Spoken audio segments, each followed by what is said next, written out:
So you got a new camera. It's got all the bells and whistles. It's 30 megapixels. You can change the lenses, but your photos aren't looking quite as cool as you thought they would. It's not the camera. It's you. The key to taking good photos is understanding how a camera works and what factors go into making a good photo. Some of those things include shutter speed, aperture, and ISO. Today, I'm going to go over those three with you and explain how each one relates to certain parts of a photo.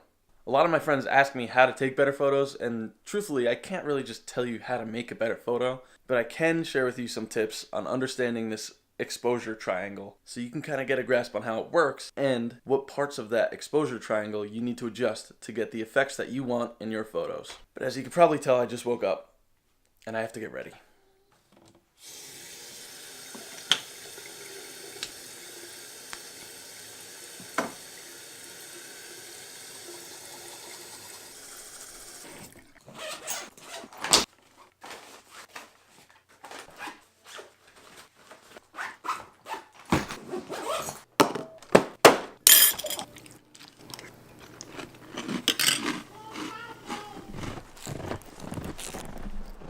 All right, I'm ready.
Blue Jays. Cool. All right, so I just took a walk on the Appalachian Trail Boardwalk in my hometown where I grew up in Vernon, New Jersey. It's very cold out here, so what I'm gonna do is I'm gonna go over some of the photos that I took with you guys in the warmth of my own office, and we'll talk about the things that I mentioned, like shutter speed, aperture, ISO, and how they affect different parts of a photo. So just give me a second to get there, and then we'll start going over those things. We're back in the office. We're going to go through these photos that I took on the boardwalk, go through the specifics of, like I said, aperture, shutter speed, and ISO, what they do to your photos. And I'll also be showing you on camera with my backup what that looks like for you. Now, the first thing that you need to know is in a digital SLR camera, which means single lens reflex, that reflex is talking about a mirror inside going up and down, allowing light to pass into your sensor. When you click that shutter, that click is the mirror going up and down. That was 1/400th of a second. Now, I'm going to bring it down to half a second. So this is going to be a half a second exposure. Do you hear it go? That was a half a second for it to open and close. 1/400th of a second. Can barely hear the time that it's open. So like I said, the more light you allow in, or the longer your shutter is open, the brighter your photo is going to be. The other thing that shutter speed is responsible for is the motion in your photos. So if you're shooting a moving subject at, say, 1/2000th of a second, which I'm at here, the mirror is barely up. It's literally 1/2000th of a second. You can't even comprehend that in your mind. So as something is moving, I'll pretty much stop it instantly in its tracks, depending on how fast it's going. Now, if you're doing, let's say, 1/5 of a second, we're going to go down to 1/5 of a second. It's capturing all that motion that's happening in front of it while the mirror is open. So that's like when you see those photos with, you know, the lights behind cars. That's because the shutter is open for a few seconds, or maybe a half a second, or whatever. So I'm going to throw up some examples here. Now you can see this was taken at 0.4 seconds. This fan was spinning the same speed the entire time that I was shooting these photos. 0.4 seconds allowed those blades to go around enough where it looks like it's going by at the speed of a propeller of an airplane or something. Now we're going to bring it down to 1/15 of a second, and you can still see the motion in the fan blades, but you kind of can tell which color each one is, whereas the previous one, you couldn't pinpoint one single blade on here.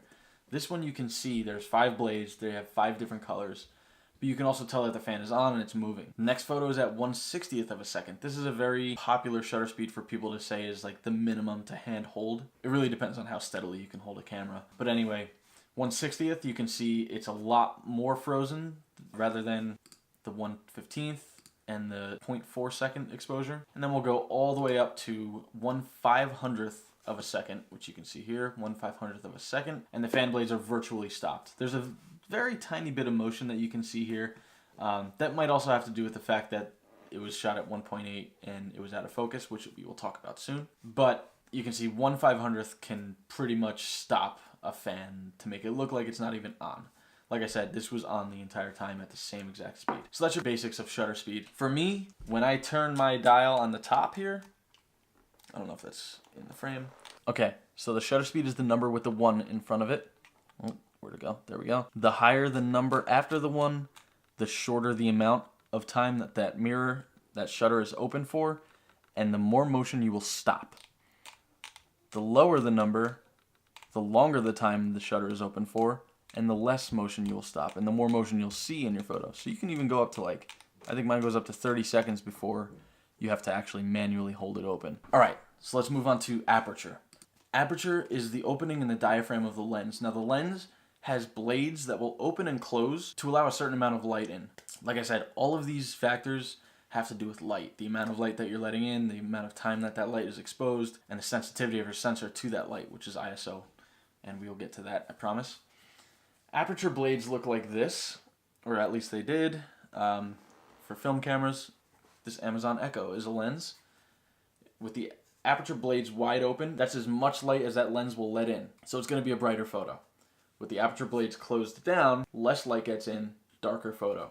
When the aperture blades are wide open, you're going to get the shallowest depth of field. Depth of field is basically what is in focus versus what is out of focus. So as you can see here, this has a really, really shallow depth of field. This is in focus for the most part. The background is entirely out of focus. This was shot at f1.8. That's the aperture number. Little tidbit for you, something I didn't know until like 3 years into shooting. That 1.8 means that the opening can go across the front element of the lens, so the front glass of the lens, 1.8 times. If you're shooting at f16, that little tiny opening can go across the front of the lens 16 times. That's how you know it's a small opening. At f2, that opening can only go across the front of the lens 2 times.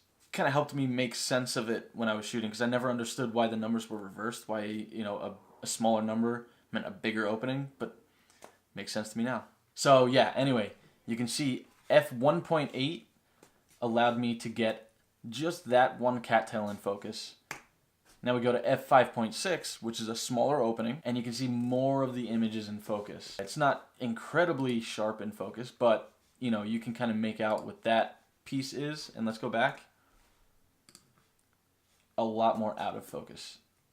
5.6, 1.8. Big difference. Now the thing with aperture is, if you're letting less light in through your aperture blades, you have to let more light in with your shutter speed or ISO to accommodate for that loss of light. So as you can see, I'm at 5.6 here, so it's less light than the 1.8. So I need 1/400th of a second's worth of light. Now, I'm at 1.8, it's a very large opening, so I need less light because there's more light coming in through the aperture blades. I know this might be getting confusing. So I have 1/4000th of a second to accommodate for that. 1/4000th of a second with a 1.8 opening of light creates the same exposure as 1/400th of a second at f5.6 in your aperture. Now to screw everything up, we're going to cover ISO. ISO stands for International Standards Organization. It's about all that I know. Forgot what I learned in college. Alright, so the last thing in your camera that you can adjust to change the exposure of an image is the ISO.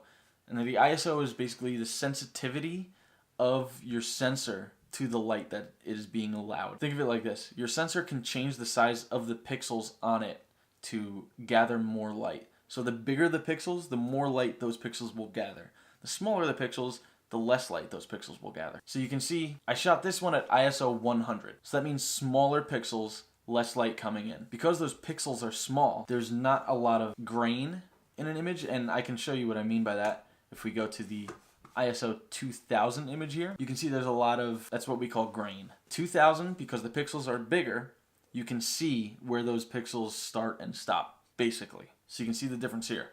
ISO 100, ISO 2000, ISO 100, ISO 2000. Now again, because I'm changing the sensitivity of my sensor to that light, I have to also change my shutter speed and my aperture.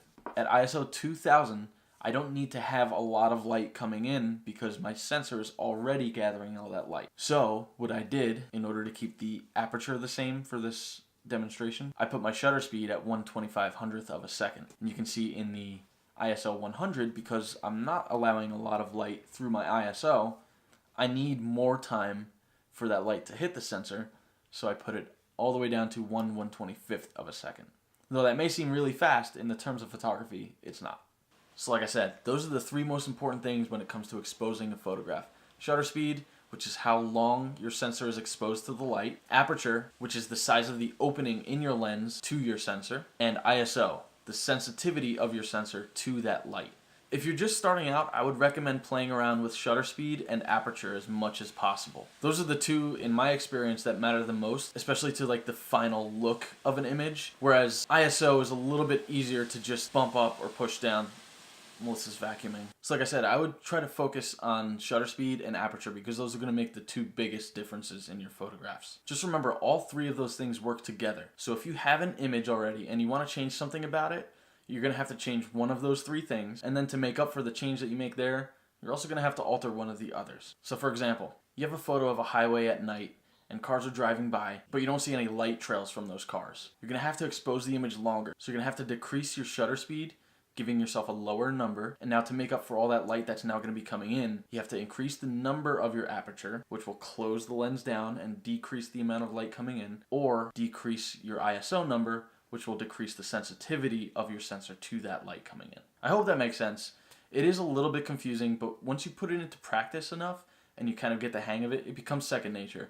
If you have any questions, feel free to drop a comment on this video. Hit us up on our Instagram at photofam.yt, or just hop on Google. There's a ton of explanations out there. I know I'm not the best at explaining things, so I'm sure someone out there has done it better than me. Alright, I'm gonna go get a snack.